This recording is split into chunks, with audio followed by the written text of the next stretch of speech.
to episode number 4. Today we're again in the mobility track. The second time we talk a little bit about the topic of mobility in the context of XR. And Rolf, who do we have for this topic today? I'm really thrilled to announce that after Björn from Lufthansa, we had last time, we were so happy to get today Jan Pflueger on board in our show. He's not only some activities around Audi, but he is, I think, one of the German persons very known in the XR industry. If you want to understand exactly what else he's doing, I would recommend read his LinkedIn profile. I will not introduce it in detail because I'm so nervous that I make something wrong. I will simply say, Jan, please come to our stage today. Woo! Hey, thank you, Seb and Rolf, for this warm welcome. Great to be here and looking forward to a great conversation. Okay. Great. Please feel free to take a seat. So, Jan, short introduction by yourself. A few words about me, my background, and I'm a designer by heart. That's my main profession. That's where all the things started. And this is also where I had a chance to figure out the early days of VR. So I have a long-term history in VR to figure out there is a space behind the screen, and this space needs also to be designed and created. And I have several stations in my career, also doing some research in how to interact in space, so spatial interaction devices, stuff like that in the early times. And I'm really thankful that one of the colleagues, Mario, paved the way for me and then opened up this space, because since then I'm also addicted to VR, AR, all things we have right now, and we will talk probably today, started with this interest that there is something to create behind. And as a designer, I'm always curious what's next, and I'm also curious how can technology help us. And it was obvious I'm also need to have a deeper look into how to create this fancy content we have today.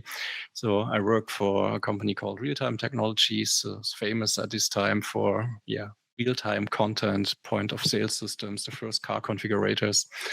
And so it comes that I ended up at a German OEM and started there as a lead of a team for virtual validation. Means all the things, not having hardware for prototyping, all the tools, workflows, and systems and projects in that area. At this time, it was an expert area. It was really, you have these big power wall machine rooms, all these control stuff, style of VR. Completely different to now how it looks like nowadays. But this was my starting point. And when I entered this field and the first headsets arose, there was a need to change things and also to enable people to use this kind of technology. And this was the point where I was lucky enough to have the support and establish the Center of Competence for Augmented and Virtual Reality. And we were acting as a kind of in-house consultancy for all the different departments, from design to production planning to marketing, sales, after sales, and doing all these great introduction stuff together. Still, some projects are coming out of this phase, and my focus nowadays is on the design area, the early stage of the development product process, and this is where I am. And besides that, you mentioned it, I have several other activities with advisXR. I'm supporting startups, the community. I'm also involved in different different activities and different events, supporting there as a judging member or whatever is needed. And I'm always curious to learn and what's happening outside and stay up to date. That keeps me alive. Oh, cool. And I'm very happy that you found time to be here. Huh? And now everybody understand why my introduction was very short. I couldn't do it better. So perfect. Thank you. It was brilliant. Crazy history. Jan, as you're so long into this sector of XR, VR, what are you using personally? Are you playing games on VR? Are you glad to have the headset not on your head? What's your favorite app currently? How is it affecting your personal life? Let's say. Yeah, that's a good question. So, of course, I differentiate between being at work and having professional headsets at hand and doing some simulation stuff or things like that. But in my private life, I also use common things like the Quest. And there was a big moment for me where I figured out the potential for me in the private life. It was when the pandemic started. How to connect with people. And VR headsets gives a great opportunity to meet people in space, have some presence. The same thing here. We are present here in one room. We can collaborate. We can exchange with each other. And so I'm playing games, but I use playing games also for having some exchange with friends worldwide about also professional topics. And we also met on the golf course, for example, first time. Correct. And this is, I use that for having meetings, having exchange, meeting people, table tennis, whatever is there. But some kind of presence, exchange, and also some working places. Design validations for my stuff at home as well. And yeah, as mentioned, in professional life, I'm using all kind of headsets and AR devices. Okay, so it has really got into your daily life, the headset. So maybe not on a daily basis, but how often would you say you use it or how often do you have a headset on? Currently, it's really nearly daily because so the evening mini golfing course exchange or something happens every day. But yeah, there are some breaks and interruptions. Some days I'm not working with VR headsets on, but it's on a regular basis. Also developing new kind of simulations. You need to have these tools at hand. You cannot do it on a theoretical base, so you need to practice and experience it by yourself. Cool, very cool. Because usually we know or we learn that people have those headsets. Maybe they got into, for example, fitness or gaming, but often they just use it for work or just use it for their private life. And as you have such an history in VR itself, then it's quite interesting to see that it's affecting both of your career path and your personal life. And it's a device that can be used on a daily basis, and you simply have to get used to it. Yes, you have to, and you also have to identify your personal benefits. And for me, I believe in my network. I have a strong network, and there are a lot of great people. You cannot travel or wait 6 months until another event happens to reconnect. This is the easiest way, and you're working the most of the time in front of a traditional screen. So I'm still not an owner of an Apple Vision Pro, which probably replaces the MacBook in front of your head. But so why should I steer or should look into my screen just to meet people again? So this is way better to interact, have some common space. And this is a big benefit for me. I really like the sentence, "He don't have yet." So it sounds like you're sitting already in the plane on the way to US to get the headset. But this would be a real fun part. Right now, nobody knows where you are as long as you have an internet connection.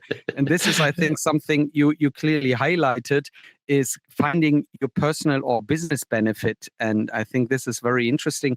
And as you mentioned already, a lot of stuff. Do you have maybe a good example for our audience of a good example where you say XR in the broad of business is a good example where you say, wow, without we couldn't do it?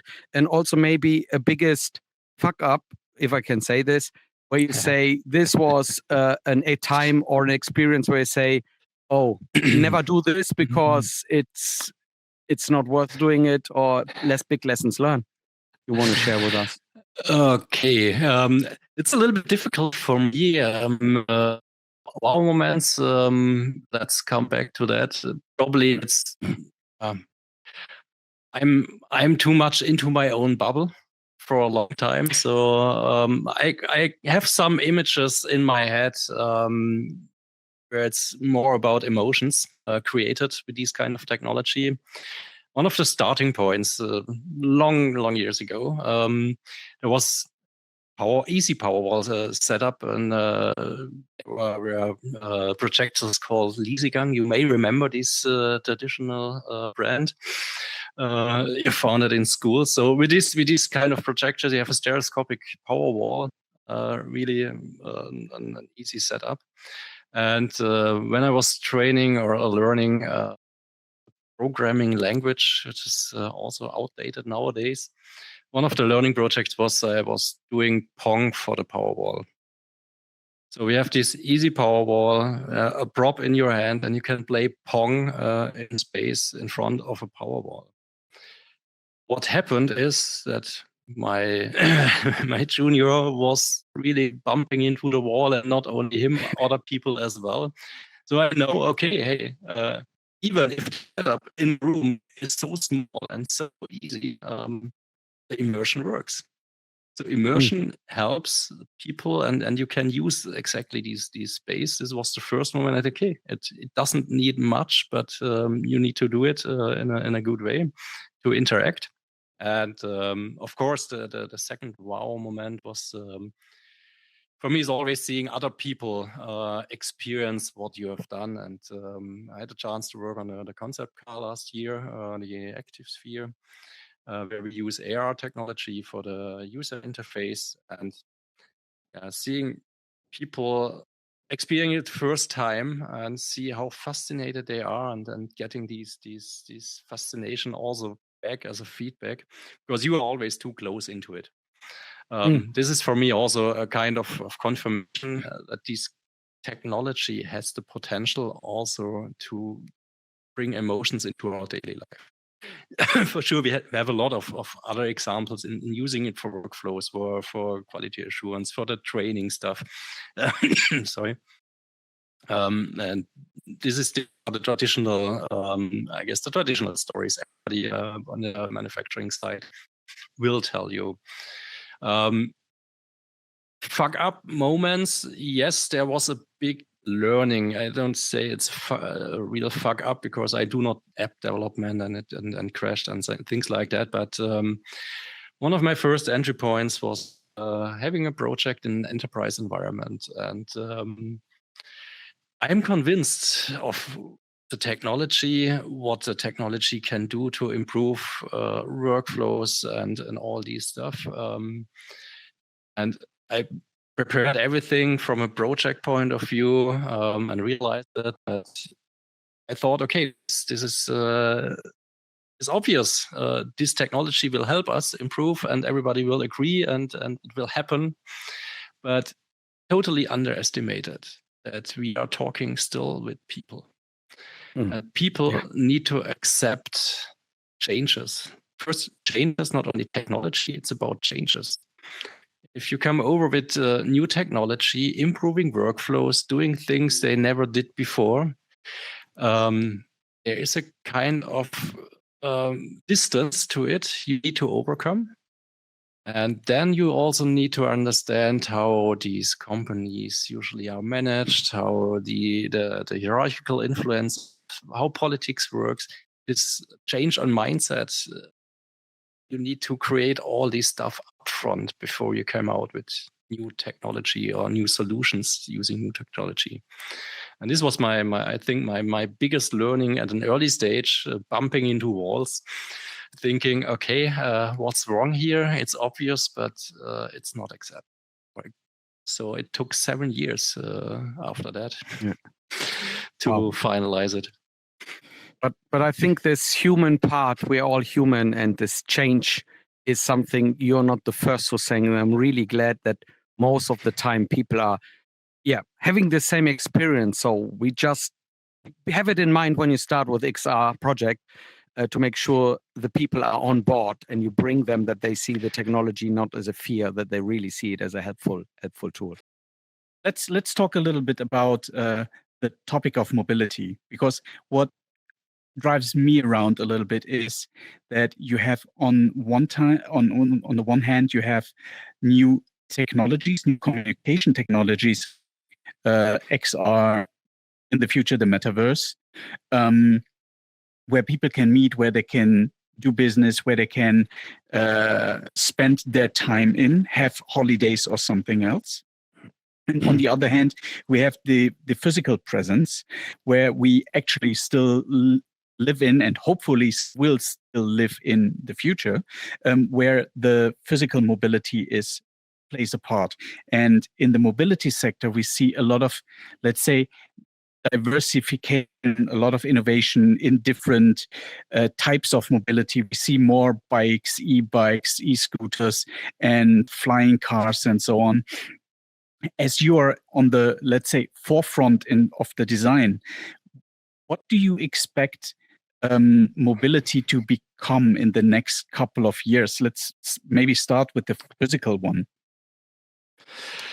Oh, that's difficult, especially if you talk about the next couple of years. What I learned is that we are talking about really long-term processes and long-term changes. So we are referring to the different kinds of mobility solutions we have right now. We have these kind of last mile solutions, electric scooters, whatever. We have still the individual traffic. We have more solutions. You're also probably referring to things like concepts for Hyperloop and so on, which are great. But honestly, this is all, for me, referring to a topic which includes smart topics, smart cities. Smart cities, that's great because it's a big space also for using XR technology. But we are in Europe in a special condition. We cannot build new cities out of scratch. We have existing infrastructure. We have to deal with that. So what I'm not predicting the future of the next few years, because what is necessary for changing the mobility sector here is having an integrated system. So integrate all these mobility solutions into one mobility solution for you, and being able to respect the individual needs with the capacity you can offer in your environment.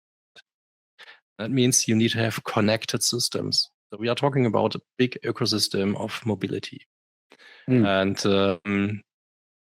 having that in mind, you open up a lot of space, because if you then combine automated vehicles, automated public transport, having last mile still included, or individual traffic,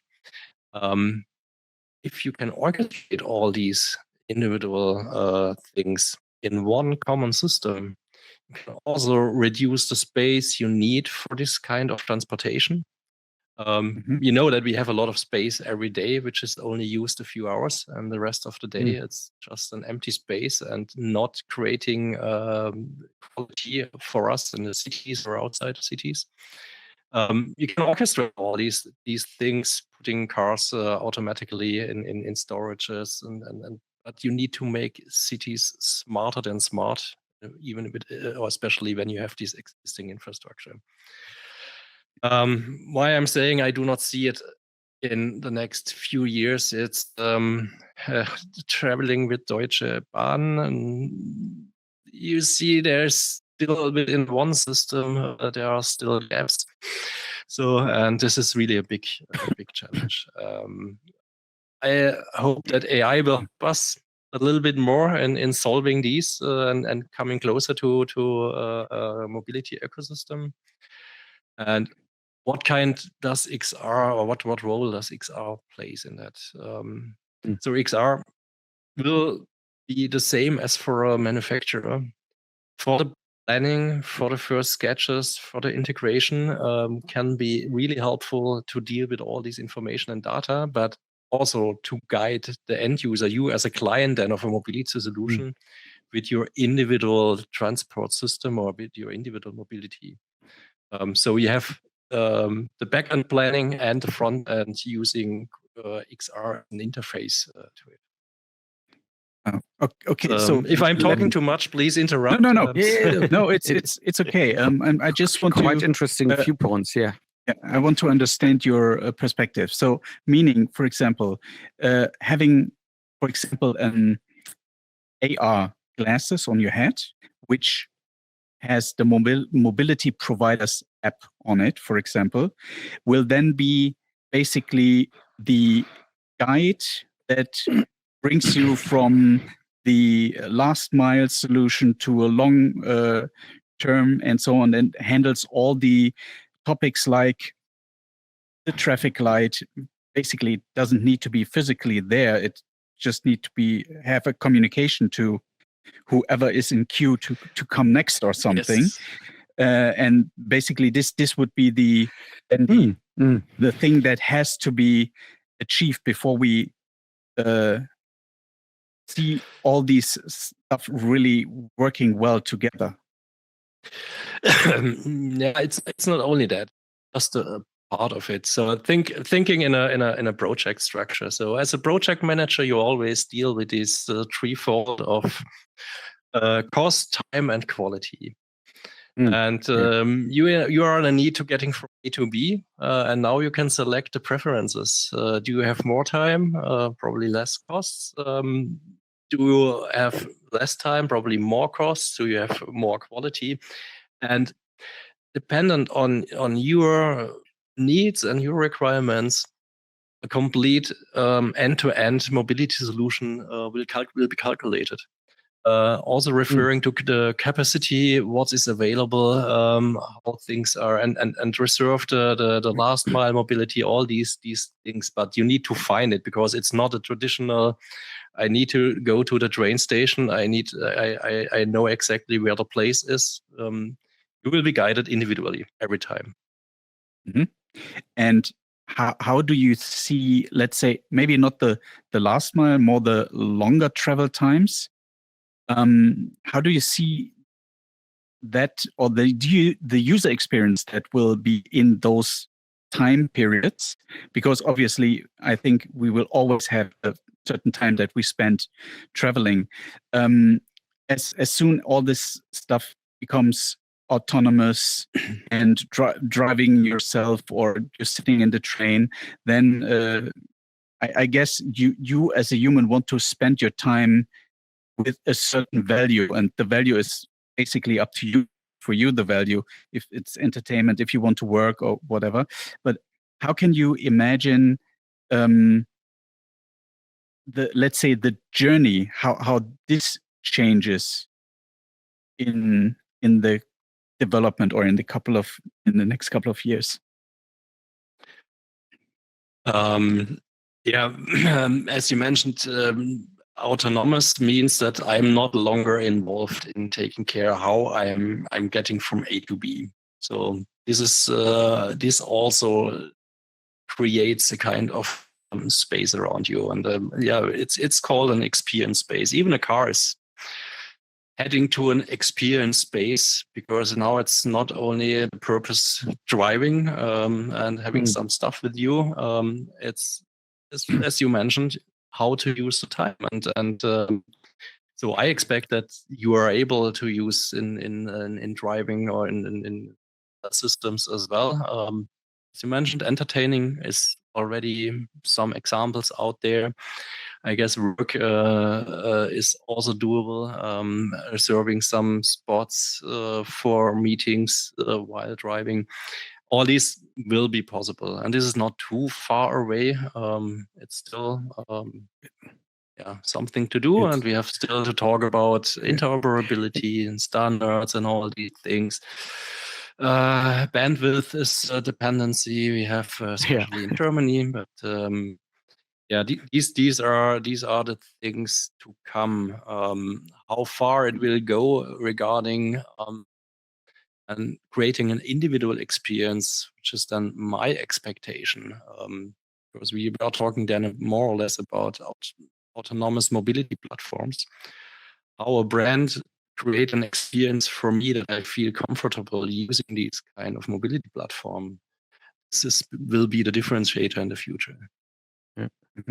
And it's interesting. I think just when you said like entertainment or work in the mobility environment, like in cars, this year CES, it was really interesting to see that the car from Sony has outside displays for also promoting movies. So it's not only inside the interactivities, but also outside. So when they stay somewhere, and I love that your concept of virtual traffic lights. When you stay in there, the car still can communicate with the people outside. So it's not only one person involvement. It's like really trying to be the maximum of the way from A to B for passenger inside, but also for outside in all regards of communication. I don't want to see the bill when you hit while parking the screen then. I don't want to see this one. But I really like the idea of saying the car is not becoming just a car. It's like a multi-platform for all type of new potential business environments. Yeah. Yeah. Totally agree. And yeah, we are talking about the physical mobility currently, moving us physically from A to B, or goods or whatever from A to B. So there is still some physical framework needed. But this framework is part of the real life, and the real life will more and more influence the virtual content in the future. So of course, it needs to be integrated somehow. Yeah, to dive a little bit into this, as you are very old in VR business, and for you it's quite common to use. Don't say I'm very old. Yeah, you're right. Yeah, completely right. I gave you the hand to say experience. Okay, he's old, so let's stay. No, I'm old. Sometimes I'm feeling very. Yes, you're right. Yeah.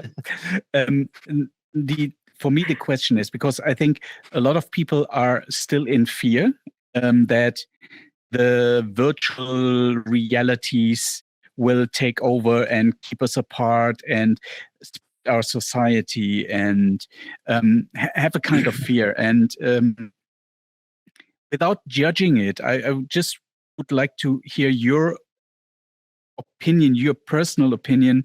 Do you see this? Is there a reason for a fear, or do you say, no, the way I'm living it is totally... Yes, I can't say it should be a fear, and there is no reason for any fear, because you are still in your real life. So what happens here is just an enhancement. It enhances your real life. It enables or gives you possibilities you never had before.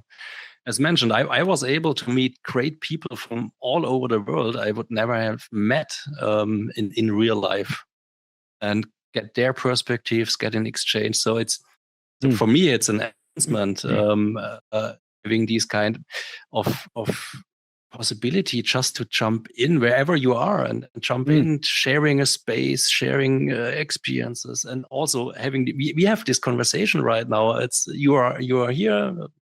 I can see you. Yes, you can say, okay, but your emotions, and if you cannot, currently you do not have everything, but the immersion, as mentioned, it does not need much to be immersed. And having you talking here next to me, I know the sound is coming from the left side, so I have a look at you, and I feel just presence. And this is the main thing. Also, what we are currently doing in most cases is it's a small transition. These virtual worlds are more or less corresponding to our 2D worlds. It's needed to bring people in to avoid these kind of fear too fancy things. It doesn't work. You are not used to work with different things here. You need to have some familiar aspects as well. What I really like is that in the virtual world, we also do not have any dependencies.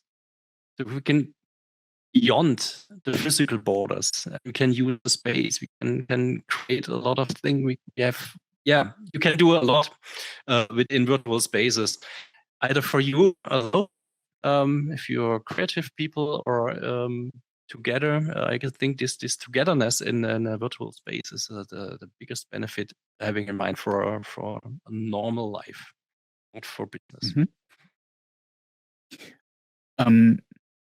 Maybe just to follow that a little bit. How would you see, let's say, not only mobility, but all devices currently have displays, or they need to have an app that you can control them. Do you see that most of the devices will have, let's say, a display independence, so that they have basically a virtual display with all the software and all that stuff in it, so that it's not longer, let's say, one specific device and then maybe a software layer on top, that it's a separate thing? Or do you think that this will still be somehow from the same vendor? Maybe it will be for a longer period of time. Not sure if I got you right. So you mean that we have a kind of generic access to virtual worlds? Let me I try to paint the picture with a car. For example, we talked in the beginning, if the city needs to become smarter, so then I'm, as an individual, I have somehow my own device that is part of, let's say, my identity. I'm going through all these mobility aspects and all through the smart city. Yeah. So basically, I'm hopping from device to device and catching up the apps. And I don't know, you have so many apps currently on your smartphone. It's a hassle to have them all under control. So, yes. And if I would imagine this kind of world, then I would think that if I'm, for example, standing on an e-scooter, I will probably, my headset will connect to an e-scooter and will show up a display with all the features that the e-scooter has, for example. If I go into a car, I would have the same with all the dashboards and so on. And therefore, for me, there rises the question, will be then the, let's say, the device technology layer, will there be a split? Currently, you have a car and all the stuff that's happening in the car is designed and created by the OEM, but will it somewhere split into, you have a software vendor and you have a platform provider, for example? Now I get you. So to your first point, managing the apps, I guess there are some tools now outside using it to manage it for you. So we have this kind of seamless experience, even using several apps for one purpose. So I'm looking forward to have this assistant with me. Hope I get it soon. But coming back to your question, yes and no. So what is the interest of what is interesting? Of course, you should have your glasses, or you should have this hardware layer working for everything. So not switching the glasses. Entering the car, you need to have the glasses of the car, and go outside, you need to have other glasses. Makes absolutely no sense. Makes also no sense for any manufacturer. So it needs to be integrated. Depending on what kind of experience you want to offer, the experience could be different. So a brand could offer a different experience for their own platform than another brand wants to offer for their platform. The thing is that we need a common layer that all these things can communicate with each other. And this is a kind of a neutral layer, which interoperability and standards are a big topic. And this is the reason why, because otherwise it will not scale. And you will always stick in your own bubble. And this is not this is why we are still there where we are, still in a ramp up phase. And it's not scalable. Differentiator is the experience you can offer. And so I'm for sure, I guess, as a company, you have an interest to offer a special thing for your customers and to connect your customers in that way. But the connection nowadays is about the content and experience, and not as much as with the hardware. Yeah, and I think this closes the loop to your statement on the beginning. The human factor is important, because if it's not as user friendly, you will have a big blocker that people are willing to. You mentioned it. You're looking forward to the app management, and you use the word assistant. I believe a lot of people directly say, "Oh my God, he's talking about AI." Yeah, but it's technically what you say. It's in a very simple way. You need somebody who is managing it, because you do not want, the experience is not good if you have to manage. So you hope the technology is solving it by an assistant. An assistant doesn't sound frightened like AI, and I think this is exactly the way the people need to accept it, and the human needs to adapt it, and also be open to this new technology. And I'm still liking Sepp's idea of virtual traffic lights. I can see a lot of people who say we want it because then I can always pass and say there was no traffic light. Just press the pay button. Pay. Yeah, I have a software bug. It was always green, but you say it. Press the pay button. I will not think about. Yeah, if you be in a hurry, maybe there will be. Yes, you get a green light face to be quicker at the airport. This is what I mentioned with the example. If you have a connected ecosystem and you select this is the quality and cost factor, then your routing will be individually calculated by that. And then you have the lights probably arranged or whatever. But okay, let's back to... But it's part of the mobility, and you mentioned it very clear that it's not like some years you're looking like the next 3-5 years, or it's like more the broader aspect of it. It's interesting to see what happens with the Hyperloop, with the air mobility stuff. But as mentioned, it's everything is just in bubble and creating new infrastructure. You know how long it takes to build a motorway or something like that. Creating new infrastructure in Europe in existing areas. I will not experience it live, I guess. Need to deal with smarter systems and smarter solutions, and the connection between everything which makes sense is for me the first. Okay, yeah, I imagine we in Germany, we're especially good in building. I think it's always on time and it's always in budget. Let's somehow go to the short term. Do you think, or not? You don't even think, because I know that you guys at Audi have been of a company that is providing entertainment XR for the mobility. And how do you expect, let's say, these mobile devices become more and more part of the in-car, in-flight, in-train entertainment? Yeah, as you mentioned, there is no prediction needed because it's already there, and it's there in a way that you can also equip other cars and even older cars with this kind of technology now. So you can use it nowadays. You see more and more in airplanes also can have these kind of experiences already. So it will come. The quality will improve. More and more content.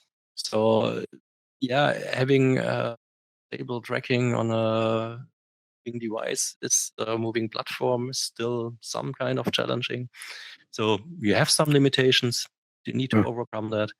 But all these kind of services, are available if company decide to invest and the customer needs to see a benefit in it. Besides that, you also mentioned the BMW case, but also driving experiences are now sold using XR. You can drive a real car and in a virtual world. Things we did in the past for simulating or making other systems experienceable. You will not have this in real life, but this is all already there. It's for us probably in a state we will use it, but for the end customer needs to be a little bit more polished, a little bit more progress, but it will come. Yeah. And I think this will be also go in hand with the comment that Björn mentioned on our last podcast, where he said, like, right now you have an in-flight, you have the monitor and you watch the movie, but he imagine if everybody has the device, you come in and it's connected to the transportation system, if it's a train, if it's a plane, or if it's a car, and then you get the content assigned to this mobility platform. So right now, everybody cannot imagine this phase, but everybody couldn't imagine 10 years ago, 15 years ago with a mobile phone. And now everybody can watch everywhere content, and it's so used, and nobody is sees as a bad habit. It's normal that wherever I am, I can watch my series, but they cannot imagine now that in a couple of years' time, everybody has a glasses device and can do exactly the same thing. So yeah, you're right. It's here not right now, but maybe not ready for the mass yet. Let's see what the Apple headset is pushing this area, or if other devices popping up. So it's for me, it's as mentioned at the beginning, I'm not that empathic about new stuff, but that doesn't mean that I'm not happy about it. So it's for me, it's the headset is a logical step. So it's not adding that much new of technology, because you have already video see-through devices, and we also have it in production, things like that. But it shows that there is a big interest in developing the ecosystem behind. And if you have a look at what Apple did in the past, what acquisitions they did related to creating content for these worlds, and this is the critical factor. Why should I put technology on my head? For what reason? If there is no content or nothing which gives me more than I have today.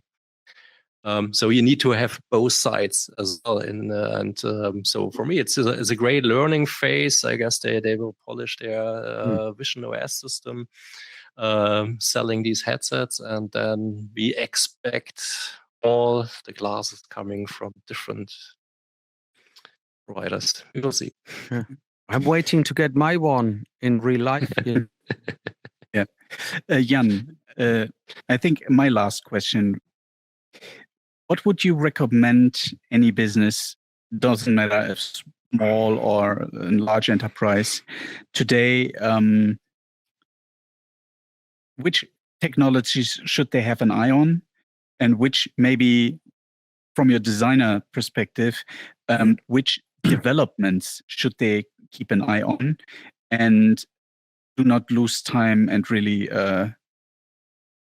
invest somehow time, money, effort, a team or something in it, to not get lost in the fast technology. To not get lost. Okay, that's how should I? I always feel lost. In that You're case. old. Yeah, I'm because Experience. I'm old. I'm old. I'm lost. So what is this AI doing? I'm afraid of it. Yeah. No. For sure. If there are a lot of things coming, but I guess AI is one of the topics which is supporting you with all the tasks you needed to invest a lot of resources and money in the past. But this needs also that you have a proper architecture, software architecture, data management, and data handling. I'm always referring to content because technology can be replaced, and then technology by itself is not an innovation. So it's how you use technology, and so I always try to be hardware agnostic as long as possible. But there's the reason using devices, using technology. You should be aware what is the reason for the why should we do this, and then you need to make sure that you can provide the content and scale.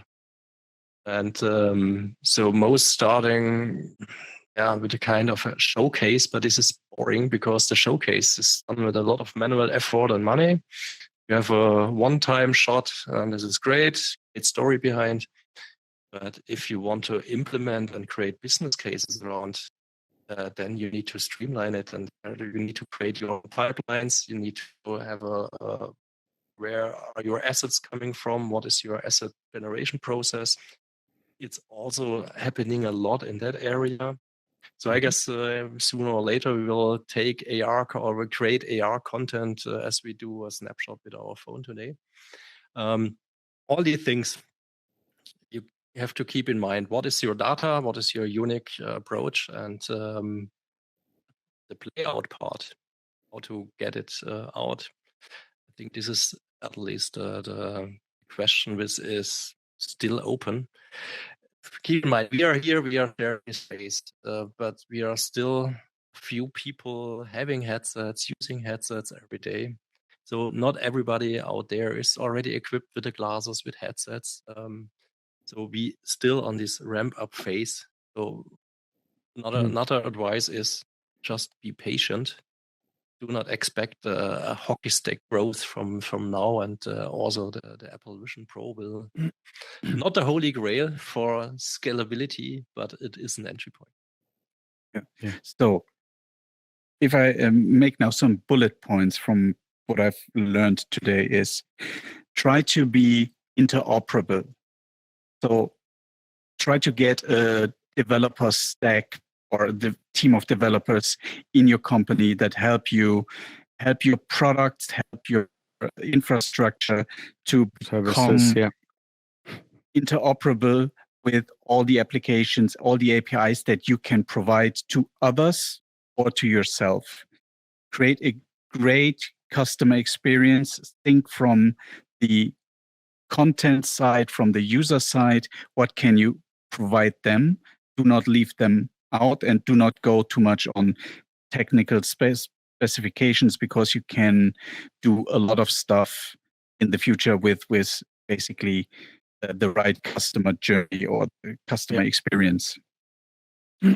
And obviously then you have to keep an eye on the technologies that are basically always ahead, especially try to automate, integrate AI, and keep an eye on the glasses, so your product does not disappear from this planet. And I want to add one bullet point, which Jan just mentioned at the end, is be patient. So if you as a company think, if you enter this game now, the hockey stick will not come immediately. But everything is ready, that the growth and the adoption is coming. So it also matches a bit what we already said in the past, where also Leslie in our first call mentioned start now, don't wait. But I think it's a good one. Everybody is saying start now, and you clearly say yes, start, but don't expect a big hockey stick. You need to be patient, you need to learn, and the technology will evolve, and maybe one day the technology is ready to provide what you need, and you can learn a lot at the beginning. So it's a great summary and a great learning also from my side here today. And this is your content which you have provided, which is the important thing you also mentioned. Thank you very much, and thank you for the great summary. The last question I have, because a lot of things, so I don't ask you about, please paint the picture what you think in 10 years, because you have already clarified this. I don't need to ask you if you use the device privately or business, already covered it. The only question I have is, how many hours a day you're using it? Because I think people are a bit nervous outside that you are living in the glasses. And I'm interested No. also to hear, can you say it in a daily hour or more in a weekly hour? How many hours per day? Or per Currently, week? it's I guess it's at least 2 hours a day. I'm in some eruptions for on an ongoing base. Some days it's more, some days it's What is just an hour having an exchange. But the glasses or the headsets we have currently, they are not intended to be worn 8 hours a day and replacing the reality out. It's for a dedicated use case. I want to meet there, I want to work, and I want to collaborate, all these things, and then you have the tools at hand. Perfect. So I think we'll also help. Yeah, we'll also help the people outside who are nervous and see this as a threat. It's not 24/7, so relax. It's a reasonable number, and I think in video conference people spend much more time in front of their PC, right? It's 2 hours less on your screen time than on your phone and on your laptop. Yeah, yes. Absolutely, absolutely. But don't tell this anybody. Don't tell this anybody. No, I didn't. Nobody heard it. Yeah, perfect. So I must say I got a lot of information. I'm done from my side, Sepp. Do you have anything? Yes, I have, because I think Jan has not only a lot to say about the mobility side, it's a little bit about the advisory side on the XR. Maybe you can tell us a little bit, when should we contact you? What are you providing for informations? And do you have also not only startups, but also companies to get in this topic? Maybe just a little excursus on that. Yes. So as it is a side business, I will keep it very simple. For startups entering the market or have a product idea, I usually support from the stage, because I can then give a little bit insights how the industry is working, how the expectations are there regarding what means integration, approvals, and all these cycles. And also, I saw a lot of applications, a lot of hardware in the past decades. So probably can also give some advice. But the most thing I'll do is to connect the right people. So sometimes you see there's a startup or some idea, they have an idea, but it's not an end-to-end solution because there's a gap in the middle. But I know, okay, there's another one exactly filling in these gaps. So I am connecting people means creating or making 1 + 1 is 3 and not 2.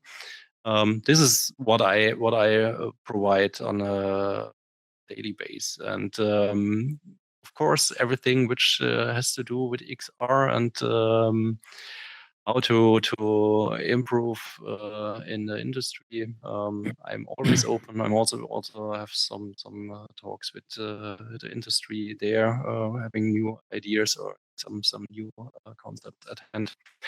And there are some companies. I am also doing some content work and working on the future mobility on the water, for example. Autonomous boats, zero emission autonomous boats, stuff like that. So keeps me busy, keeps me alive, and that's how things go. If you ask me for last advice, I would say always be curious and open, and collaborate. Great last words. Great last words. And we will make sure that your LinkedIn profile is in our podcast description. So in case you want to reach out to Jan, that you easily find it. So thank you for your time. Thank you that you have joined our lovely podcast studio, and looking forward to maybe meet you in on a virtual golf course or in another session in the near future. Thank you. Thank you for having me. It was great. Thank you, Sepp. So, thank you all. Thank you, lovely audience. Bye. Bye.